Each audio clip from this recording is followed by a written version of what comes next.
Good evening student, welcome to my channel student support. मैं अंकुर पांडे। आज हमारे इस नए वीडियो में हम सब कूलाम के नियम का वेक्टर स्वरूप पढ़ेंगे। तो आइए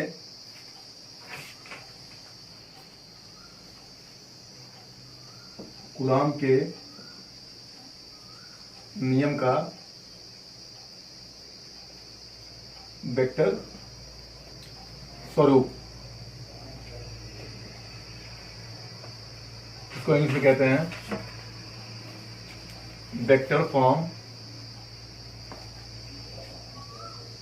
ऑफ कॉलम लॉ।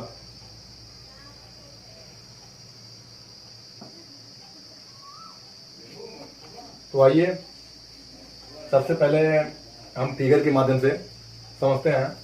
अब यहाँ पे देखिए, जब यहाँ वेक्टर की बात आ गई तो ये जानिए वेक्टर यूज होता है 3 डायमेंशनल जियोमेट्री में। 3 डायमेंशनल का मतलब हो गया 3 विमीय ज्यामिति। तो 3 विमीय ज्यामिति के पर फिगर दिखाते हैं हम आपको। देखिए यहाँ पे 3 अक्ष होगा,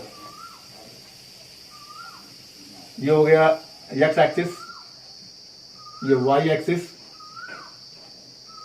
ये। अब देखिए यहाँ पे 2 बिंदु लिया, ए और बी, और ए और बी जो कि हम मान लेते हैं निर्वात में स्थित है। अब इनके बीच की दूरी आर है, इनके बीच की दूरी आर है, और मूल बिंदु ओ पर सापेक्ष वेक्टर R1 और ओ बी वेक्टर R2 है। अब एक बात यहाँ पे ध्यान देंगे, अब जो ए बी था यहाँ पे मैंने ले लिया हुआ है आवेश Q1 और इस पर आवेश Q2। अब Q1 से Q2 के लिए हम अनुदिश करेंगे। देखिए Q1 से Q2 पर अगर वेक्टर के रूप में हम चेक करेंगे तो Q1 से Q2 के लिए हो जाएगा R12, और यहाँ से Q2 से Q1 पे वेक्टर R21 होगा जो कि विस्थापन सदिश होगा। और देखिए, और R12 का जो है एकांक होगा R12 का कैप, और वेक्टर R21 का एकांक सदिश होगा R21 कैप। इसका मतलब क्या हुआ, R12 कि ये 2 पर जा रहा है और 1 से शुरू हो रहा है, और 21 का मतलब यहाँ से Q2 पे, तो Q2 से ये शुरू हो रहा है और 1 पे जा रहा है, इसलिए हमने यहाँ पे अनुदिश वेक्टर का सिंबल लगा हुआ है कैप लगा करके। तो एक बार और है, क्लास 11 से हम लगाते हैं त्रिभुजों का नियम, त्रिभुजों के नियम से। तो त्रिभुजों का नियम यहाँ पे लगाएंगे त्रिभुज OAB में, त्रिभुज OAB में। जब त्रिभुज OAB में, तो यहाँ पे देखिए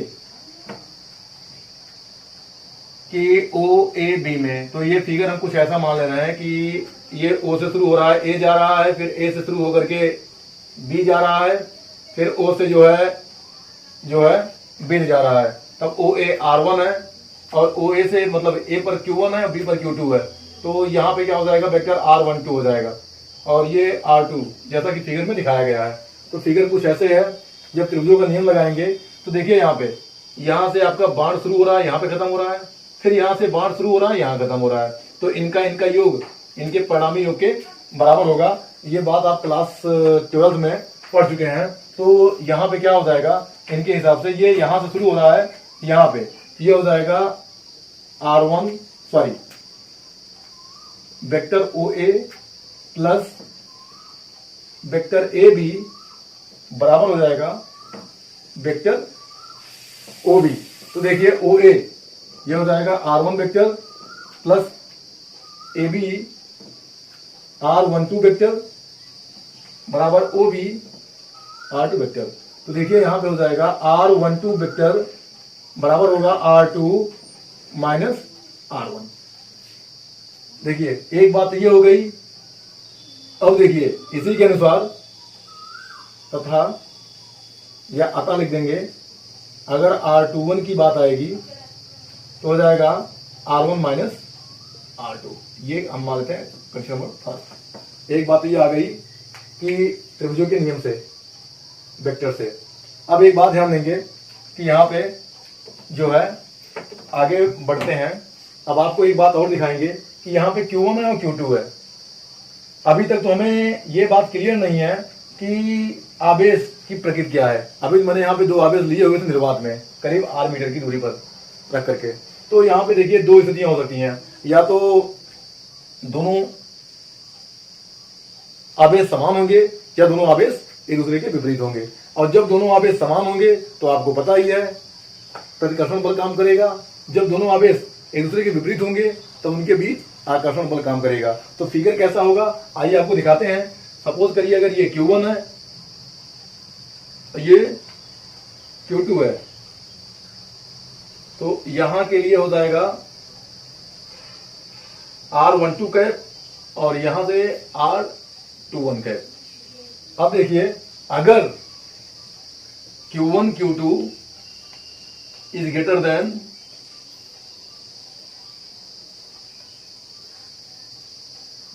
जीरो। अब देखिए यहां पे बड़ा दिखाने का मतलब है धनात्मक है, बड़ा दिखाने का मतलब धनात्मक है। लेकिन आप लोग यहाँ पे एक बात और ध्यान देंगे, इसकी स्थिति में हम आपको एक बात और भी आपको बताना चाहेंगे, ये Q1 Q2 या तो दोनों पॉजिटिव ही होगा दोनों ही, या दोनों ऋणात्मक ही होगा, क्योंकि ये सजातीय आवेश के लिए यहाँ पे दिखाया जा रहा है करके। यहाँ पे आप कंफ्यूज नहीं होंगे। और देखिए जब ये सजातीय आवेश होंगे तो Q1 पर बल बाहर की ओर काम करेगा, तो Q1 पर बल यहाँ हो जाएगा, Q1 पर Q2 के जरिए बल लग रहा है तो हो जाएगा वेक्टर F12। और Q2 पर चेक करेंगे तो यहाँ पे Q1 के जरिए बल लग रहा है तो हो जाएगा वेक्टर F21। अब सेकेंडरी फिगर क्या होगी, अगर मैं यहाँ पे Q1 और यहाँ पे Q2 रख दिया, इसके बीच की दूरी सबको पता है R है, और ये दोनों एक दूसरे के विपरीत है। कहने का मतलब Q1 Q2 ये जीरो से छोटा है अर्थात ऋणात्मक है। लेकिन यहाँ पे ऋणात्मक कहने का मतलब ये है कि ध्यान रहे कि ये विजातीय के लिए दिखाई जा रही है। ये स्थिति सिर्फ विजातीय के लिए मैंने ऐसे बनाया हुआ है कि आप लोग जानेंगे। और विजातीय में जब होंगे अर्थात एक पॉजिटिव होगा एक नेगेटिव होगा, तो यहाँ पे पहले वही ये होगा R12 कैप, यहाँ से ये R21 कैप होगा, क्योंकि दूरी तो अधिक होती सबको पता है। और सेकेंडरी अब यहाँ पे जो बल होगा ये अंदर की ओर ही काम करेगा, क्योंकि आकर्षण बल काम करेगा यहाँ पे, और इनके लिए F21। ये तो हमारे फिगर के कंडीशन थे। अब आइए यहाँ पे सॉल्व करते हैं। सबसे पहले हम Q1 पर चेक करेंगे, फिर Q2 पर चेक करेंगे, फिर क्या इसका रिजल्ट आएगा देखेंगे आगे। तो यहाँ पे लिखेंगे Q1 पर Q2 के द्वारा लगने वाला बल हो जाएगा वेक्टर F12, ध्यान देंगे वेक्टर F12 बराबर 1/4 पाई एप्सिलॉन नॉट। यहां देखिए Q1 Q2 अपान, अब देखिए वेक्टर F12 है, ये बाहर की ओर जा रहा है। यहां हम देख रहे हैं, सिर्फ आपको एक ही फिगर में दिखा रहे हैं करके, ठीक है। F12 ये बाहर की ओर। अब इसके अनुदिश डिस्टेंस क्या होगी, इसके अनुदिश जो डिस्टेंस होगी वो हो जाएगी वेक्टर R21। ध्यान दीजिए इसकी दिशा किधर है, इस साइड है। इस बल के अनुदिश जो डिस्टेंस होगी, तो इसके अनुदिश जो डिस्टेंस होगी ये Q2 से Q1 पर क्या हो जाएगी, इसकी दिशा R21 होगी। तो R21 यहां पर हो जाएगा वेक्टर R21 का स्क्वायर। अब इतना होने के बाद R21 इसकी अनुदिश वेक्टर क्या है, एकांक, ये हो जाएगा R21 का कैप। ये हो गई कंडीशन नंबर 2। इसके बाद Q2 पर Q1 के द्वारा लगने वाला बल, तो देखिए यहां पे आते हैं, ये F21 है, तो यहां F21 होगा बराबर 1/4 pi epsilon not Q1 Q2 अपान। अब देखिए F21 की डायरेक्शन कहां है, ये भी बाहर की ओर इस साइड में है। तो यहाँ पे डिस्टेंस के लिए हम क्या करेंगे, इसके अनुदिश जहां पे बल कार्य कर रहा है दूरी क्या है R12 है, ध्यान दीजिए, इसकी देखो दिशा देखिए, तो R12 यहां हो जाएगा वेक्टर R12 का स्क्वायर, तो इसी डिस्टेंस के हिसाब से इसका एकांक सदिश भी लगेगा यहां पे R12। ये हो गई कंडीशन नंबर 3।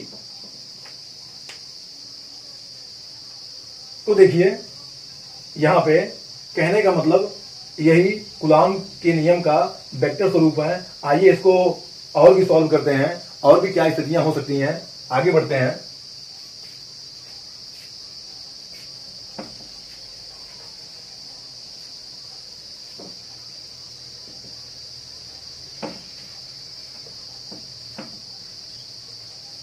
अब देखिए मैंने आपको पहले बताया हुआ था, ये जो निर्वात में ए बी स्थित है, इनके बीच की दूरी r है, तो उस हिसाब से देखिए तो इनका परिमाण r होगा, क्योंकि अदिश रूप में ये है वेक्टर R12 बराबर माड ऑफ वेक्टर R21 बराबर r। एक बात तो ये हो गई। अब सेकेंडरी, आइए R21 कैप, इसकी वैल्यू निकाल लेते हैं। अब ये कैसे सॉल्व करेंगे?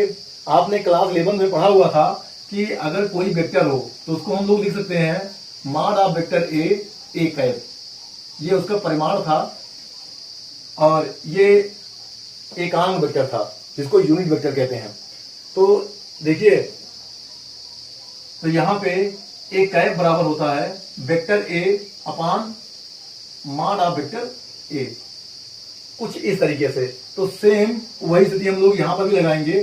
तो देखिए R12 वेक्टर बराबर होगा माड of R12 vector R12 cap, तो R12 कैप बराबर हो जाएगा वेक्टर R12 बटा माड ऑफ वेक्टर R12।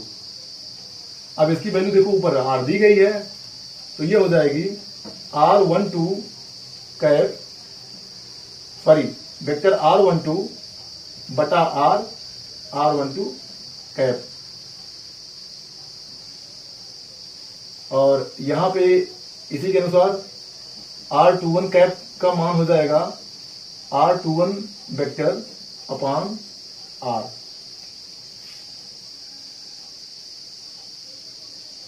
अब ये दोनों वैल्यू ला करके समीकरण 2 और 3 में रख देते हैं।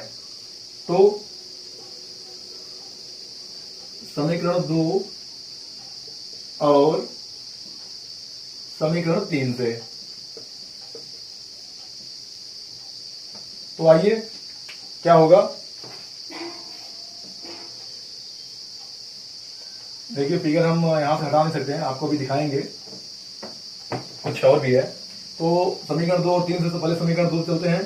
तो देखिए यहाँ पे वेक्टर F12 है 1/4 pi epsilon not Q1 Q2 अपान, अब देखिए R21 वेक्टर, इसकी वैल्यू देखिए यहाँ पे R मिली हुई है, तो यहाँ R स्क्वायर हो जाएगा, और R21 के स्थान पे हो जाएगा R21 बटे R।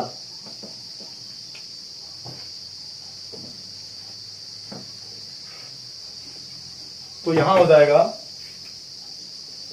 F12 1/4 pi epsilon not Q1 Q2 upon R cube R21 vector.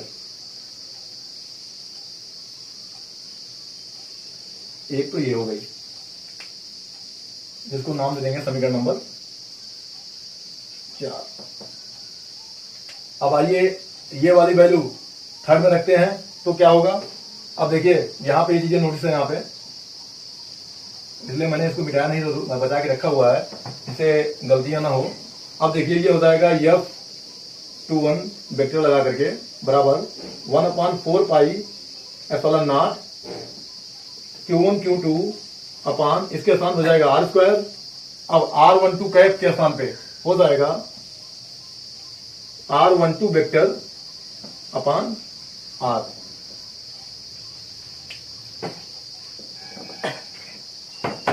तो ये हो जाएगा F21 वेक्टर बराबर 1/4 pi epsilon not Q1 Q2 upon R3 R12 vector.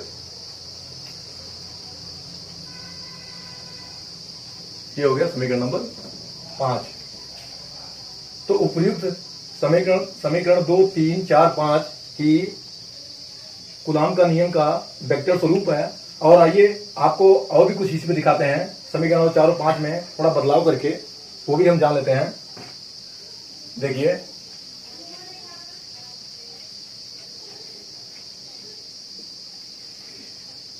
देखिए यहां पे माड ऑफ R12 वेक्टर बराबर माड ऑफ वेक्टर R21 बराबर R मैंने किया हुआ है, लेकिन वेक्टर R12 और वेक्टर R21 ये बराबर नहीं होगा।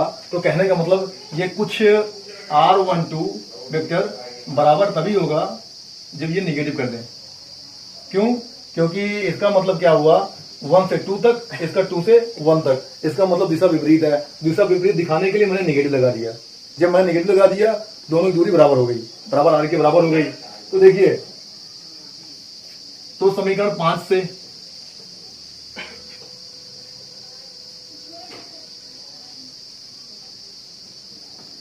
तो समीकरण जब 5 यूज करेंगे तो यहां पे मुझे क्या मिलेगा, वेक्टर F21 बराबर 1/4 पाई एप्सिलॉन नॉट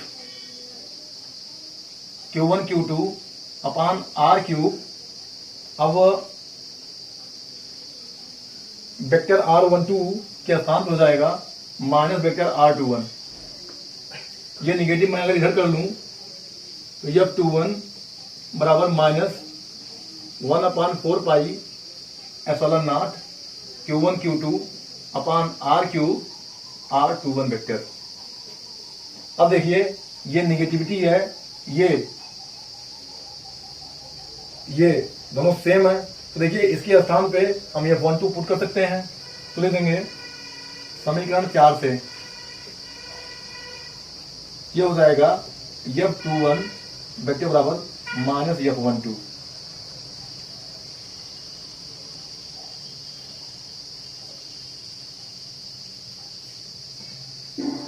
अतः कह सकते हैं कि कूलॉम के नियम का वेक्टर स्वरूप न्यूटन के गति विषयक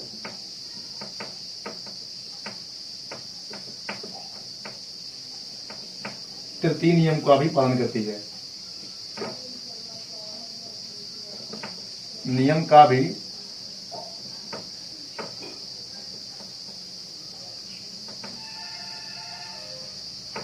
पालन करती है। ये F21 बराबर माइनस F12 ये क्रिया प्रतिक्रिया नियम है। बस आज की वीडियो में बस इतना ही।